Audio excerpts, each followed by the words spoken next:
میں ڈاکٹر محمد سمیع الدین assistant professor شعبہ Urdu سکیاب are Namdar degree college برائے خواتین بیجاپور کرناٹک۔ میں آپ کے سامنے مرزا غالب کے متعلق اپنے خیالات کا اظہار کرنے جا رہا ہوں۔ مرزا غالب کا نام اسد اللہ خان تخلص غالب عرفیت مرزا نوشہ خطابات نجم الدولہ دبیر ملک نظام جنگ۔ آپ کی پیدائش 1770 عیسوی کو آگرہ میں ہوئی اور 1869 عیسوی کو دہلی میں انتقال ہوا۔ غالب کا نام اسد اللہ خان اور عرفیت مرزا نوشہ تھی۔ مغل بادشاہ کی طرف سے نجم الدولہ دبیر الملک نظام جنگ کے خطابات عطا ہوئے۔ 1797 عیسوی کو آگرہ میں مرزا کی ولادت ہوئی۔ ان کا سلسلہ نسب افراسیاب بادشاہ توران تک پہنچتا ہے۔ ان کے دادا شاہ عالم کے زمانے میں ایران سے دہلی پہنچے۔ یہاں انہیں اعزاز و اکرام سے نوازا گیا اور پہاسوں کا علاقہ بطور جاگیر عطا ہوا، جو آگے چل کر ہاتھ سے نکل گیا۔ جس زمانے میں مغلیہ سلطنت کا چراغ ٹمٹما رہا تھا اور مشرقی تہذیب کا آفتاب غروب ہونے کو تھا، اس وقت شعر و ادب کی دنیا میں چند ایسی شمع روشن ہوئی جنہوں نے آنکھوں کو خیرہ کر دیا۔ مرزا اسد اللہ خان غالب اس عہد کے سب سے نامور شاعر ہیں۔ ان کے دم سے اردو شاعری کی دنیا میں ایک انقلاب پیدا ہو گیا۔ اسی وجہ سے پروفیسر اعلی احمد سرور کے قول کے مطابق غالب سے پہلے اردو شاعری دل والوں کی دنیا تھی، غالب نے اسے ذہن دیا۔ یقیناً غالب کی بدولت ہی اردو غزل میں نئے موضوعات کو جگہ مل پائی۔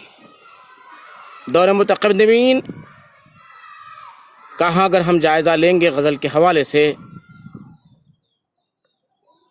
تو غزل معاملات عشق تک ہی محدود تھی، لیکن غالب نے معاملات عشق ہٹ کر مختلف موضوعات کو اپنے کلام میں استعمال کر کے یہ ثابت کر دیا کہ غزل صرف عشق و عاشقی کے معاملات تک ہی محدود نہیں ہے۔ دنیا کے تمام ابھرنے والے ان مسائل، ان موضوعات کو غزل کے اندر جگہ دی جا سکتی ہے، اور یہ کر دکھایا۔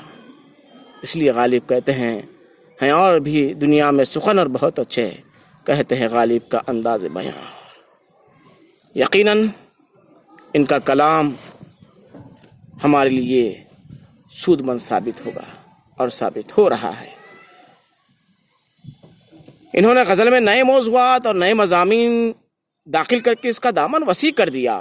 اردو ادب میں غالب کو بہت بلند رتبہ حاصل ہے۔ وہ ہماری زبان کے بہت بڑے نثر نگار بھی ہیں اور شاعر بھی ہیں۔ نثر کے حوالے سے میں بات کرنا چاہوں گا کہ غالب نے شاعری کے علاوہ نثر بھی کی ہے۔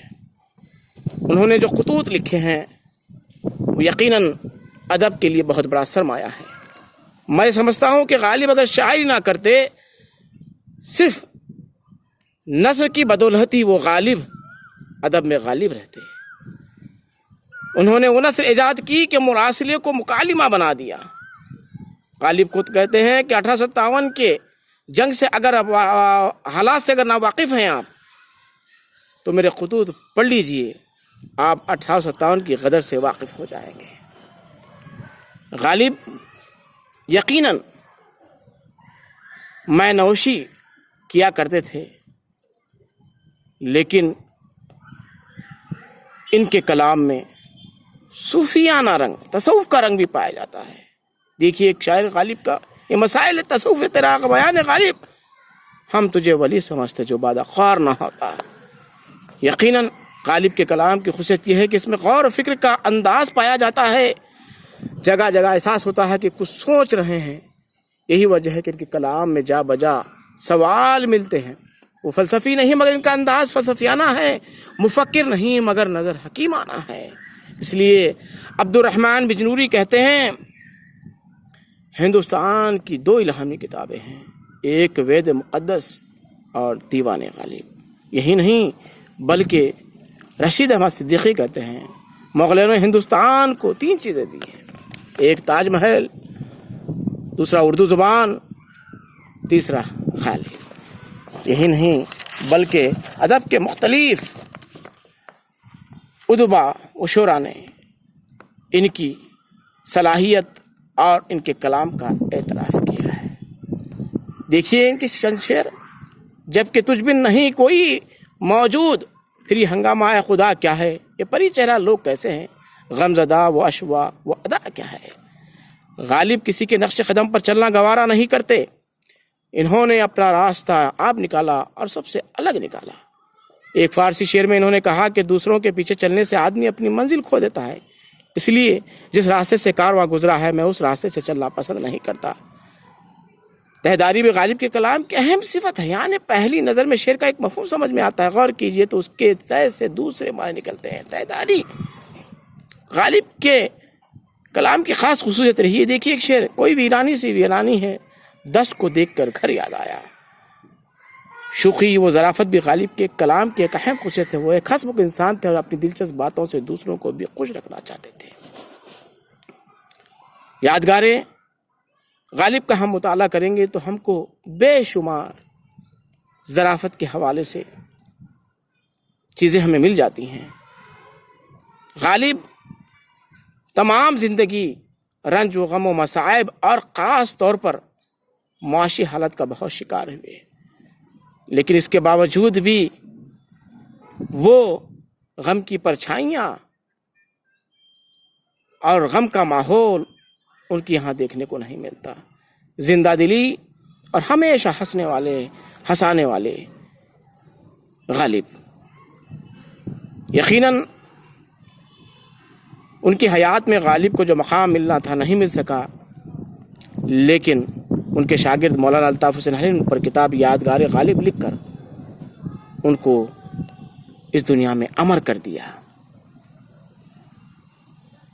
وہ ہر ایک سے چھیڑ چھاڑ کرتے نظر آتے ہیں، نہ زاہد کو بخشتے ہیں، نہ جنت دوزخ اور فرشتوں کو چھوڑتے ہیں، نہ محبوب کو معاف کرتے ہیں۔ حد یہ ہے کہ خود اپنا مذاق اڑانے سے نہیں چوکتے۔ دیکھیے یہ اشعار: زاہد نہ تم پیو نہ کسی کو پلا سکو، کیا بات ہے تمہاری شراب طہور کی، جس میں لاکھوں برس کی حوروں ہوں، ایسی جنت کا کیا کرے کوئی۔